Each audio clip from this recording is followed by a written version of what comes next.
President Obama called on Silicon Valley tech companies to join the fight against Islamic State. I have ordered the Departments of State and Homeland Security to review the visa waiver program under which the female terrorist in San Bernardino originally came to this country.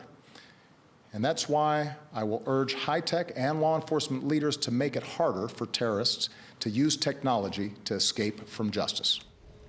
Joining us now for today's West Coast Wake Up to discuss is Bloomberg technology reporter Brad Stone from San Francisco. And before we get to Brad, Hillary Clinton has also made some very vocal comments about this as well. Yes, she had actually in a speech to the Brookings Institution in Washington, Brad. She also came out and said that it's really up to tech companies to really deny online space to Islamic State reporters and such. What has been the reaction to tech companies?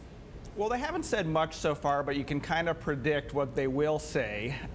They'll say that they do a lot already, of course, like hateful propaganda, threats of violence, depictions of violence. You can't post those on YouTube or Facebook or Twitter. Those sites do a pretty good job of taking them down. And then the next kind of claim is, well, should they stop groups like ISIS from organizing or recruiting on these networks? And that's where it gets really messy.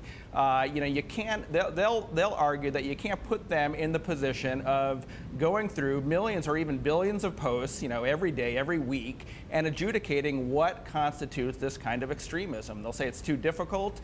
They have a pretty good point. They uphold principles of free speech. And it's not just, Muslim extremism, Islamic extremism, it's all forms of extremism. And these are really difficult questions of, what really constitutes harmful behavior. And let's hear what Hillary Clinton had to say about some of this.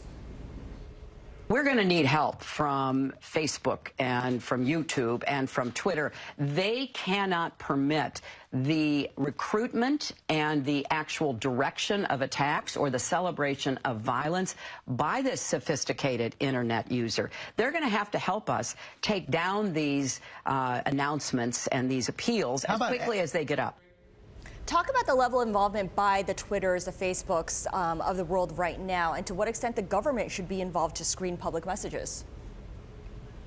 Well, I think they do what they can, and you have a kind of a question of, well, is it practical? Does it kind of scale, as we say here in Silicon Valley, to go through these many millions of posts every day and to figure out what's allowable and what's not? I mean, I think, when cooler heads prevail, we'll see that these kinds of questions are really difficult. And if you believe that people should have the ability to speak freely and to organize freely online, and that we want to kind of maintain our constitutional principles here, that this will be ultimately a very difficult question. But Brad, that's different than, say, technology companies that have encryption data, for example, like Apple, that makes it impossible for them to police things like iMessages or FaceTime. So there's a distinction between policing things and not making it impossible for people to actually see what's in the content.